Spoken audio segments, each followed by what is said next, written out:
Hello friends, welcome back to cinema secrets. இன்னைக்கு இந்த வீடியோவில் பேச போகிறது ரொம்ப வித்தியாசமான ஒரு மேட்டருங்க. அது என்ன மேட்டர் அப்படின்னு சொல்கிறதுக்கு முன்னாடி நம்ம தமிழ் சினிமாவை சேர்ந்த ஒரு சில நடிகைகளே வந்து கல்யாணம் பண்ணி பார்த்துருப்போம். அதே நடிகைகள் ஒரு தொழிலதிபரை திருமணம் பண்ணி பார்த்துருப்போம். அதே மாதிரி ஒரு அரசியல்வாதியை திருமணம் பண்ணி பார்த்துருப்போம். 2-3 கல்யாணம் கூட பண்ணி பார்த்துருப்போம்.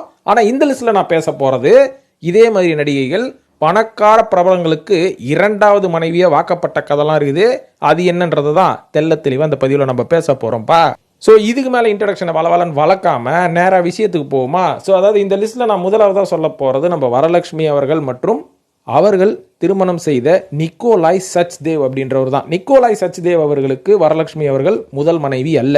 அதுக்கு முன்னாடியே ஒரு கல்யாணம் பண்ணி ஒரு குழந்தையும் பெற்றுட்டாரு நம்ம நிக்கோலாய் அவர்கள். இந்த மேட்ரு எப்போ நடந்தது அப்படின்றதுக்கு முன்னாடி நிக்கோலாய் அவர்கள் யார் அப்படின்னு பார்த்தீங்கன்னா, இவர் ஒரு மும்பையை சேர்ந்த கேலரிஸ்ட் அப்படின்ற மாதிரி சொல்றாங்க.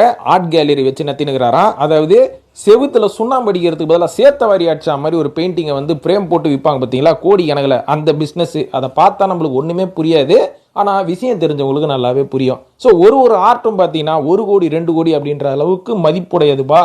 ஸோ இந்த மாதிரி ஆர்ட் கேலரி வச்சு நடத்தி கொண்டிருப்பவர் தான் நம்ம நிக்கோலாய் அவர்கள். கிட்டத்தட்ட ஒரு சில ஆர்ட்லாம் வந்து 10 கோடி 12 கோடிலாம் வித்து நான் கேள்விப்பட்டிருக்கேன். ஸோ இவரோட ஆர்ட் கேலரி பேரு கேலரி 7 அப்படின்ற மாதிரி ஒரு பரம்பரை பிசினஸ் வந்து நடத்திட்டு இருக்காரு. இவர் ஆரம்பிச்ச பிசினஸ் கிடையாது, அவங்க தாத்தா காலத்துல இருந்து ரன் பண்ணிட்டு இருக்காங்களா இந்த பிசினஸ். ஸோ நிக்கோலாய் அவர்கள் இந்த பிசினஸ் அப்படியே பார்த்துக்கிட்டு சைட் பை சைடு இவர் இந்த அளவுக்கு கெடாமாடு மாதிரி இருக்கிறதுக்கு முக்கியமான காரணம் இவர் ஒரு பவர் லிஃப்டர். இந்த பவர் லிஃப்டிங்கை ஆமேச்சுரா சும்மா பொழுதுபோக்குக்கு பண்ணாம இதுல ஏகப்பட்ட அவார்டுகள்லாம் வாங்கி பயங்கர சாதனை பண்ணிருக்கிறாரு. ஒருவேளை வரலட்சுமி அவர்களை தூக்குறதுக்கு அவங்க அப்பாவுக்கே டஃப் கொடுக்கணும் அப்படின்றதுக்காக கூட பவர் லிஃப்டரா மாறினாரா அப்படின்னு நம்மளுக்கு தெரியல. ஏன்னா 2 பேருமே ஒருத்தருக்கு ஒருத்தர் சலிச்சவர்கள் இல்லை அப்படின்ற மாதிரி தான் அப்பியரன்ஸ்ல இருப்பாங்க. ஸோ இவர் வந்து முதல்ல கவிதா அப்படின்ற ஒரு மாடல் ஃபிட்னஸ் கோச்சை 2006 வருஷம் திருமணம் பண்ணிக்கிறாரு. திருமணம் பண்ணது மட்டும் இல்லாமல் இவருக்கு ஒரு மகள் இருக்காங்க, அவங்களோட பேர் தான் காஷான்றாங்க.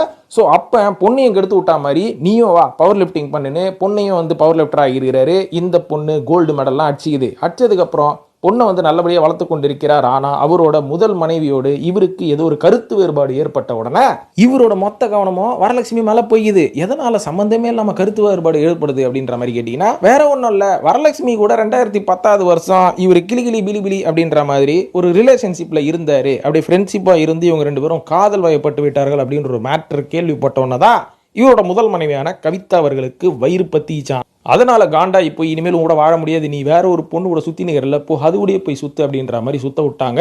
ஸோ அதனால இனிமேல் நீ வெளில சுத்தி நிகிற வெளில மேய்ஞ்சு நிகிற வீட்டுக்கு வராத, நம்ம மொத்தமா விவாகரத்து பண்ணி முடிச்சுக்கலாம் அப்படின்ற மாதிரி 2 பேரும் விவாகரத்து பண்ணி விட்டார்கள். விவாகரத்து பண்ணதுக்கு அப்புறமா தான் நம்ம சச்சிதேவ் அவர்கள் கிட்டத்தட்ட 15 வருஷம் ரிலேஷன்ஷிப்ல இருந்திருக்கிறாரு வரலட்சுமி அவர்கள் கூட.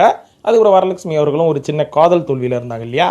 அது என்ன காதல் தோல்வி? புளிச்சு போன காதல் தோல்வி தான். நம்ம விஷால் அவர்கள் கூட காதல் தோல்வி அடைஞ்சதுக்கப்புறம் அவங்களும் கொஞ்சம் விரக்தியில் இருந்தாங்க. ஸோ அந்த விரக்தியை நம்ம சச்சிதேவ் அவர்கள் நிவர்த்தி பண்ணி விட்டாராம். ஸோ அதனால் இவங்க 2 பேரும் திருமணம் பண்ணி இன்னைக்கு செட்டில் ஆயிட்டாங்க. பட் இருந்தாலும் வரலட்சுமி அவர்களுக்கு சச்சிதேவ் அவர்கள் தப்புத்தப்பா சொல்கிறேன், நிக்கோலாய் அவர்களுக்கு வரலட்சுமி அவர்கள் 2வது மனைவி. நிக்கோலாய் அவர்களோட சொத்து மதிப்பு எவ்வளோ தெரியுமா? கிட்டத்தட்ட 100 கோடியை தாண்டும் அப்படின்ற மாதிரி சொல்கிறாங்க. இந்த லிஸ்ட்ல 2வதா சொல்ல போறது அன்சிகா அவர்கள் 2வது மனைவியாக வாக்கப்பட்ட சோஹைல் கதாருயவ் அப்படின்ற மாதிரி சொல்றாங்க. ஸோ சோஹைல் அவர்கள் முதலாக 2016 வருஷம் ரிங்கி பஜாஜ் அப்படின்ற ஒரு பொண்ணை வந்து காதலித்து திருமணம் பண்ணிக்கிறாங்க. இதில் ஒரு சுவாரஸ்யமான மேட்ரு என்னன்னு தெரியுங்களா? இவங்களோட 2 கல்யாணத்துக்கு அதாவது இவரோட மனைவியின் தோழியாக வந்தவங்க தான் அன்சிகா அவர்கள். வந்த உடனே இவனை எப்படியாவது கரெக்ட் பண்ணலான்னு பார்த்தோம். கடைசியில் பார்த்தா இவன் இந்த பொண்ணை கல்யாணம் பண்ணிட்டானா, இரு நீங்கள் எவ்வளோ நாள் தான் ஒழுங்காக வாழ்றீங்கன்னு பார்க்குறேன், நான் பூர்ணம்பர் உள்ள அப்படின்னு ஃப்ரெண்டோட கல்யாணத்துக்கே போய் ஃப்ரெண்டோட மாப்பிள்ளையை கரெக்ட் பண்ண கதை தான் அன்சிகாரோட கதை. ஸோ கொஞ்ச காலம் இவங்க 2 பேருக்குள்ள, அதாவது முதல் மனைவிக்கும் சோஹைல் அவர்களுக்கும் பிரச்சனை வந்ததுக்கு அப்புறமா கரெக்டாக கேப்பில் பூந்து கடா வெட்டினாங்க அன்சிகா அவர்கள். கடா வெட்டினது மட்டும் இல்லை, எதனாலும் அந்த கடாவை வெட்டினாங்க அப்படின்ற மாதிரி பார்த்தீங்கன்னா, ஒரு படத்துக்கும் வெயிலில் மழையில் நின்று கஷ்டப்பட்டு நடிச்சு நம்ம ஒரு சில கோடிகளில் தான் வந்து நம்ம சம்பளம் வாங்குறோம். கோடி கூட தொடரல, ஒரு சில லட்சங்களில் தான் வாங்கி நிற்கிறோம். நம்மளோட அழகு இருக்கிற வரைக்கும் தான் நம்ம கதாநாயகியாக வளர முடியும், இல்லைனா எவன் ஏமாறுவான். ஸோ அதனால் ஒரு நல்ல தொழிலதிபரை பார்த்து செட்டில் ஆகணும். எவன் நம்மளுக்கு மாட்ட போகிறான், எல்லாரும் நம்மளை யூஸ் பண்ணி தூக்கி போட்டுனுக்கிறாங்க. சரி ஓகே, நம்ம ஃப்ரெண்டோட புருஷனே உஷார் பண்ணுறோம், ஏன்னா இவன் தான் ஒரு மிகப்பெரிய கோடீஸ்வரன் ஆச்சு அப்படின்னு சொல்லி நம்ம சோகையில் அவர்களை உஷார் பண்ணி திருமணம் பண்ணிக்கிட்டாங்க அன்சிகா அவர்கள். அதாவது அன்சிகா அவர்கள் எங்கே பண்ணாங்க ஏது பண்ணாங்க அப்படின்றதெல்லாம் பேசி நான் டைம் வேஸ்ட் பண்ண விரும்பல. அதுக்கு பதிலாக சோஹைல் அவர்கள்கிட்ட எவ்வளோ சொத்து இருக்குது, அவர் என்ன பண்ணுறாரு அப்படின்னு கேட்டிங்கன்னா, இவர் ஒரு மிகப்பெரிய டெக்ஸ்வேர்ல்ட், அவந்தி டெக்ஸ்வேர்ல்ட் அப்படின்ற ஒரு மிகப்பெரிய கம்பெனி வச்சு நடத்திட்டு இருக்கிறாரு. கிட்டத்தட்ட இவரோட சொத்து மதிப்பு மட்டும் 100 கோடி ரூபா தேவைன்றாங்க. ஸோ இந்த 100 கோடி ரூபா பார்ட்டியை அன்சிகா கரெக்ட் பண்ணிட்டாங்க 2வது மணியாக வாக்கப்பட்டு போய். மூன்றாவது நாக சைத்தன்யா மற்றும் சோபிதா துல்லிபாலா. சோபிதா துல்லிபாலா நாக சைத்தன்யா அவர்களுக்கு இரண்டாவது மனைவி. முதல் மனைவி யாருன்றது ஊர் உலகத்துக்கே தெரியும், சமந்தா அவர்கள் தான். இந்த சமந்தாக்கும் நாக சைத்தன்யாக்கும் எதுக்கு முட்டிச்சு அப்படின்ற மாதிரினா, ஆரம்பத்தில் இவங்க ரெண்டு பேருக்குள்ள ஒரு நல்ல ஒரு கண்டிஷன்ஸ் மற்றும் ஒரு நல்ல அண்டர்ஸ்டாண்டிங் இருந்திருக்குது. அந்த அண்டர்ஸ்டாண்டிங் எப்படி இருந்ததுன்னா, நாக சைத்தன்யா மற்றும் நாகார்ஜுனா இவங்களோட குடும்பத்தை பொறுத்த வரைக்கும் இவங்க யாரெல்லாம் திருமணம் பண்ணுறாங்களோ இவங்க அந்த பெண்கள் என்ன பண்ணணும்னா, அவங்களோட ப்ரொஃபஷனை விட்டுட்டு ஒரு குடும்ப குத்து விளக்காக மாறிவிட வேண்டும். இப்படி தான் நாகார்ஜுனா அமலா அவர்களை திருமணம் பண்ணும்போது, அமலா அவர்களும் அன்னைக்கு பீக்கில் இருந்த ஒரு ஹீரோயின் தான். ஆனால் திருமணத்துக்கு அப்புறமா அவன் நடிக்கிறத டோட்டலாக விட்டாச்சு.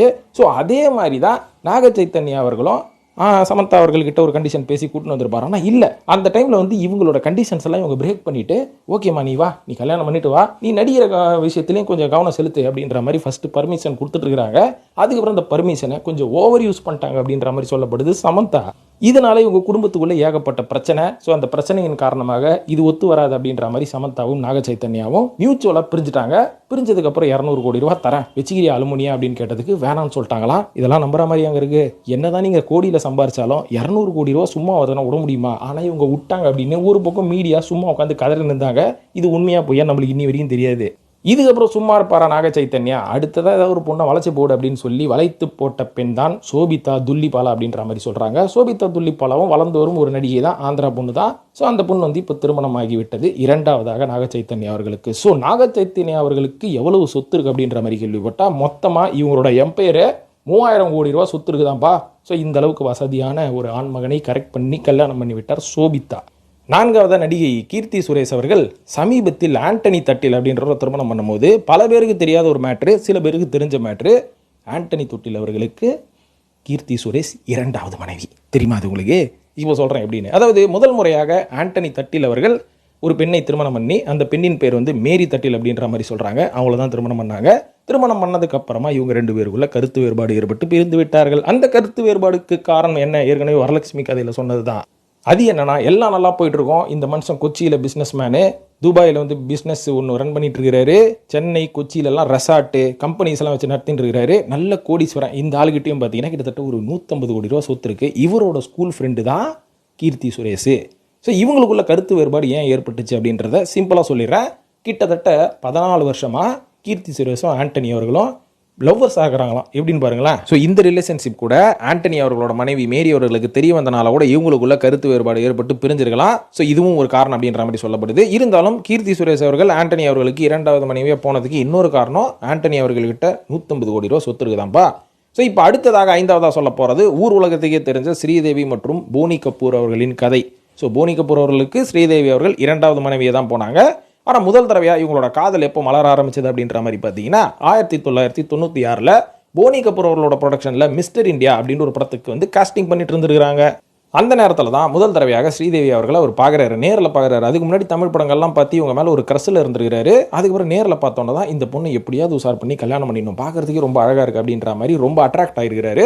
ஆரம்பத்தில் என்ன தான் போனி கபூர் அவர்களுக்கும் ஸ்ரீதேவி அவர்களுக்கும் இந்த செட்டிலே ஏகப்பட்ட சண்டை வருமா. இந்த சண்டையினால இவங்க ரெண்டு பேரும் மூஞ்சி கூட பார்த்துக்க மாட்டாங்க அப்படின்ற மாதிரி சினி உலகமே எதிர்பார்த்துட்டு இருந்தது. அந்த நேரத்தில் டக்குன்னு ஒரு ஆப்பர்ச்சுனிட்டி வரும்போது போனி கபூர் அவர்களை அதை கப்புன்னு பிடிச்சிக்கினாரு.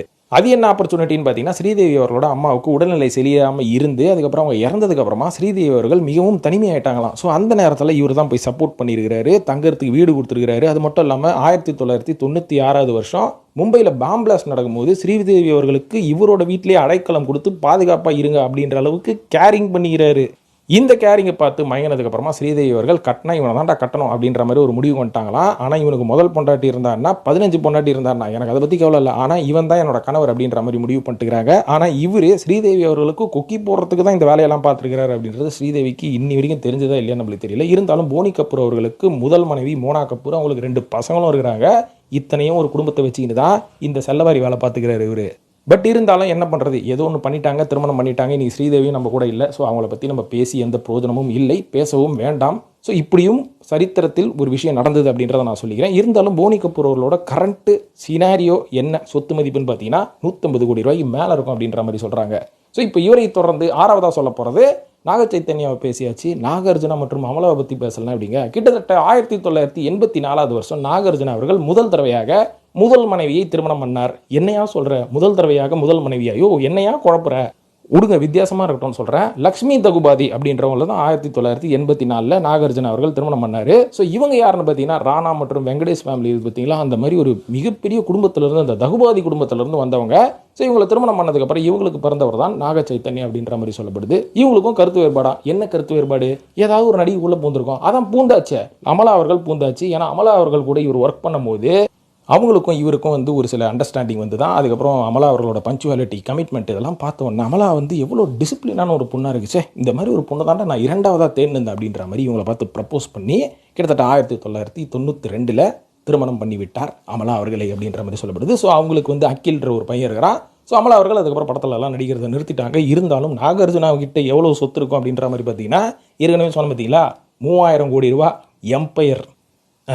அடுத்தது 7வதாக சொல்ல போகிறது நடிகை குட்டி ராதிகா. இந்த பக்கம் நம்ம தமிழில் ஒரு வர்ணஜாலம், இயற்கை இந்த மாதிரி படத்தில் நடித்தவங்க திடீர்னு பார்த்தீங்கன்னா அவங்க ஊர் பெங்களூருக்கு கிளம்பி போயாச்சு. என்ன மேட்ரு, எதனால் ஓடி போனாங்க அப்படின்ற மாதிரி பார்த்தா அங்கே போனதுக்கப்புறம் தான் தெரியுது, முன்னாள் சிஎமான குமாரசாமி அவர்களுக்கு 2வது மனைவியாக வாக்கப்பட்டு செட்டில் ஆயிட்டாங்கப்பா. இதில் ஒரு தமாசான மேட்ரு இருக்குது. அது என்னன்றதை இறுதியில் சொல்கிறேன். அதாவது குமாரசாமி அவர்கள் 1985 அனிதா அப்படின்றவங்கள திருமணம் பண்ணார். பண்ணதுக்கப்புறமா அவங்களுக்கு நிக்கில் அப்படின்ற ஒரு பையனும் இருக்கான். ஸோ இதை வைத்துக்கொண்டே இவர் வந்து முதல் மனைவியை விவாகரத்து பண்ணிட்டு 2010 வருஷம் நம்ம ஹீரோயினான குட்டி ராதிகா அவர்களை திருமணம் பண்ணியிருக்கிறாரு. ஆனால் குட்டி ராதிகா அவர்களும் லேசில் வந்து இவரை திருமணம் பண்ணாங்க. இவங்களும் வேற ஒருத்தரை கல்யாணம் பண்ணியிருக்கிறாங்க, ரத்தன் குமார் அப்படின்ற பேரில். அவங்களுக்கு 14 வயசு இருக்கும்போது. ஆனால் இந்த கல்யாணத்து மேலே உங்களுக்கு இஷ்டமே கிடையாதான். எனக்கு அறியாத புரியாத காலத்தில் வீட்டில் பார்த்து கல்யாணம் பண்ணி வச்சிட்டாங்க சொத்துக்காக, அதனால் எனக்கு விருப்பமே இல்லை அப்படின்ற மாதிரி சொல்லியிருக்கிறாங்க. ஆனால் காலப்போக்கில் அந்த ரத்தன்குமார் அப்படின்றவர் ஹார்ட் அட்டாக்ல இறந்துட்டார் அப்படின்ற மாதிரி கேள்விப்பட்டதுக்கப்புறமா இது ஒரு மர்மமாக இருக்குது. மர்மமான ஒரு என்னன்னு சொல்கிறதுங்க, ஒரு மரணமாக இருக்குது. இதுக்கு பின்னாடி ஒரு இன்வெஸ்டிகேஷன் வேணும்னு சொல்லி ஒரு மிகப்பெரிய இன்வெஸ்டிகேஷன்லாம் பண்ணாங்க. அதுக்கப்புறம் அது ஊற்றி மூடப்பட்டு விட்டது. இதுக்கப்புறம் தான் 2002 வருஷம் ராதிகா அவர்கள் குமாரசாமி அவர்களை திருமணம் செய்தார்கள். அவங்களுக்கு ஒரு குழந்தையும் இருக்குது. இருந்தாலும் இவங்க 2 பேருக்குள்ள கிட்டத்தட்ட 27 வயசு ஏஜ் கேப் இருக்குது அப்படின்ற மாதிரி சொல்கிறாங்க. இதில் ஒரு தமாசான விஷயம் என்னன்றது ஆரம்பத்தில் நான் சொன்னல, கடைசியாக சொல்கிறேன்னு அதை சொல்கிறேன். இப்போ ராதிகா அவர்களோட சொத்து மதிப்பு 124 கோடி ரூபா இருக்குது. ஆனால் இவரோட கணவரான குமாரசாமி, எக்ஸ் சிஎம் குமாரசாமி அவர்கள்கிட்ட சொத்து 44 கோடி தான் இதுதான். எப்படி பாருங்களேன். 8வதா நடிகை ஆங்கர் பிரியங்கா தேஷ்பாண்டே. இவங்க முதல்ல பவன்குமார் அப்படின்றவரை 2016 வருஷம் திருமணம் பண்ணாங்க. அதுக்கப்புறம் வீட்லேயும் வாயாடி இருப்பாங்கன்னு நினைக்கிறேன். அவன் காது டிவியில் பார்க்குற வரைக்கும் நல்லா இருந்திருக்கும். வீட்டு பக்கத்துலேயே உட்காந்து சோஃபாவில் உட்காந்துக்கிட்டு காதில் ஸ்பீக்கர் கிழிகிற மாதிரி கத்திக்கிட்டே இருந்தால் எவன் குடும்பம் நடத்துவான். 2022 வருஷம் டிவோர்ஸ் பண்ணிட்டான். ஜோக்ஸ் அப்பார்ட் பவன்குமாரை வந்து விவாகரத்து பண்ணதுக்கப்புறமா இவங்க என்ன பண்ணாங்கன்னா, இப்போ சமீபத்தில் வாசி சாட்சி அப்படின்ற ஒருத்தரை திருமணம் பண்ணாங்க.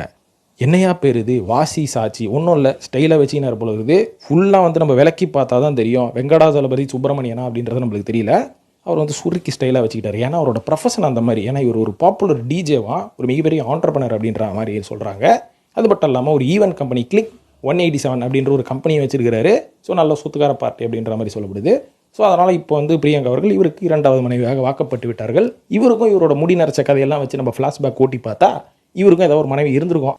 ஆனால் அதை பற்றி வெளிப்படையாக இப்போ பேச விரும்பலை. ரொம்ப கொஞ்ச நாள் ஓடட்டும், அதுக்கப்புறம் பேசுவானுங்க. அதுக்கப்புறம் சோசியல் மீடியாவை இவங்களையும் பிரித்து விட்ருவாங்க. ஸோ பிரியங்கா அவர்களின் சொத்து மதிப்பு 10 கோடி ரூபா கிட்ட இருக்குன்றாங்க. வாசி அவர்களுக்கு ஒரு 15 கோடி ரூபா இருக்கும். இல்லைன்னா சூரியம் குடிமையை சும்மா ஆடுமா? ஸோ இதிலிருந்து என்ன சொல்ல வர, இதெல்லாம் நாட்டுக்கு தேவை அப்படின்ற மாதிரி கேட்டிங்கன்னா கண்டிப்பாக தேவைங்க. இதெல்லாம் பார்த்து இன்ஸ்பயர் ஆகி நீங்களும் 10 கல்யாணம் பண்ணணும்னு நினைக்காதீங்க. மண்டையில் இருக்கிற மூளை சூடாகி வெடிச்சு போயிடும். ஒரு பொண்டாட்டி 4 புள்ள ஜாலியாக அப்படி இருக்கிறத விட்டுட்டு 10 கல்யாணம் பண்ணுவீங்களா? முதல் கல்யாணமே ஏன் ஃபெயிலியர் ஆச்சு அப்படின்றத யோசிச்சு பார்த்தீங்கன்னா 2வது திருமணம் பண்ணவே மாட்டீங்க.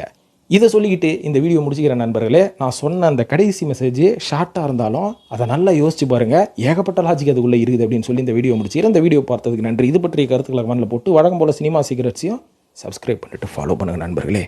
நன்றி, வணக்கம்.